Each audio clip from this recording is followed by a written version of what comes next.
वक्फ amendment act 2025 पर supreme court में चल रही मैराथन सुनवाई अब पूरी हो चुकी है। इस एक्ट की वैधता को चुनौती देने वाली याचिकाओं पर सुप्रीम कोर्ट में बीते गुरुवार को सुनवाई खत्म हो गई। सुप्रीम कोर्ट ने फैसले को सुरक्षित रख लिया है, लेकिन यहाँ पर कुछ सवाल हैं कि बीते गुरुवार को देश की सर्वोच्च अदालत में क्या क्या हुआ, दोनों पक्षों की तरफ से किस तरह की दलीलें रखी गई। देश के नामी गिरामी वकील कपिल सिब्बल ने सुप्रीम कोर्ट के सामने वक्फ अमेंडमेंट एक्ट को लेकर अल्लाह और दान वाली दलील क्यों दी।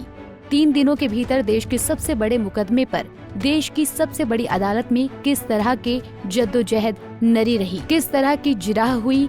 बहस के दौरान ये क्यों कहा गया कि वक्फ अल्लाह के लिए है और उसके ठीक बाद फैसला सुरक्षित रख लिया गया, आखिर क्यों। देश की सर्वोच्च अदालत की तरफ से ये किस प्रकार का हिंट था। आखिर इस सुरक्षित फैसले से किसको फायदा होने वाला है और किसको नुकसान होने वाला है। आइए इन सवालों के जवाब ढूंढने की कोशिश करते हैं।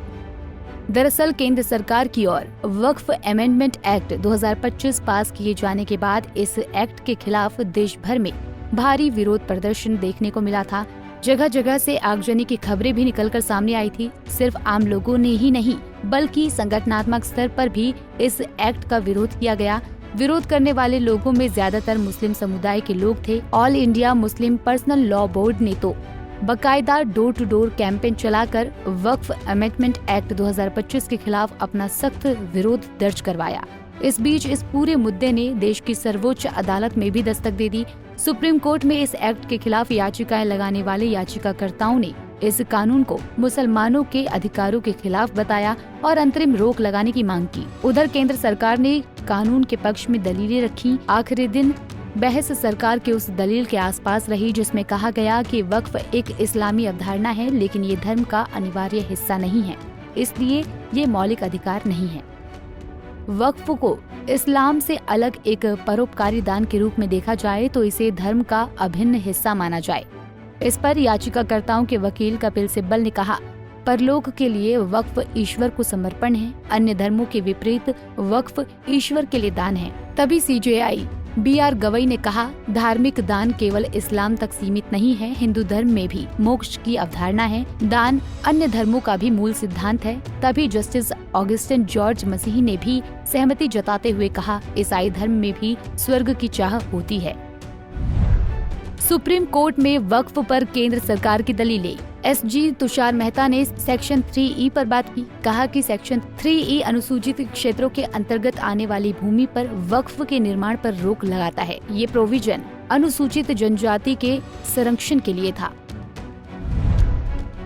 अनुसूचित क्षेत्रों में अनुसूचित जनजाति को संवैधानिक संरक्षण प्राप्त है। मान लीजिए कि मैं जमीन बेचता हूँ और पता चलता है कि जमीन के लेन देन में ST समुदाय के व्यक्ति के साथ धोखा हुआ है, तो जमीन वापस दी जा सकती है। लेकिन वक्फ कहता है कि दान दी गई जमीन को वापस नहीं लिया जा सकता। चीफ जस्टिस गवई ने इसके पीछे का तर्क पूछा तो SG मेहता ने कहा कि वक्फ का निर्माण अपरिवर्तनीय है और इससे कमजोर आदिवासी आबादी के अधिकारों पर प्रतिकूल प्रभाव पड़ सकता है। संयुक्त संसदीय समिति का कहना है कि आदिवासी इस्लाम अपना सकते हैं, लेकिन उनकी अपनी अलग सांस्कृतिक पहचान है। इस पर जस्टिस मसीह ने कहा, ये सही नहीं लगता, इस्लाम तो इस्लाम है, धर्म एक ही है। SG मेहता ने कहा, JPC का कहना है कि अनुसूचित क्षेत्रों के ST समुदाय के लोग इस्लाम का उस तरह से पालन नहीं करते हैं जितना बाकी जगह होता है, क्योंकि उनकी एक अलग सांस्कृतिक पहचान है। इस पर जस्टिस मसीह ने कहा कि आप ये कह सकते हैं इस्लाम धर्म हर जगह पर एक जैसा ही रहता है, हालांकि सांस्कृतिक प्रथाएं अलग अलग हो सकती हैं। सुप्रीम कोर्ट में वक्फ पर याचिकाकर्ताओं की दलीलें। कपिल सिब्बल ने कहा कि नए कानून में ऐतिहासिक और संवैधानिक सिद्धांतों को दरकिनार कर दिया गया है। सरकार गैर न्यायिक प्रक्रिया से वक्फ को हथियाना चाहती है। याचिकाकर्ताओं की तरफ से पेश दूसरे सीनियर एडवोकेट अभिषेक मनु सिंघवी ने कहा कि वही कानून कभी वक्फ को जमीन दे देता है, कभी छीन लेता है। कानून भगवान नहीं बन सकता। कोई भी नियम या कानून वक्फ बाय यूजर नहीं बनता है, बल्कि इसे सिर्फ मान्यता देता है।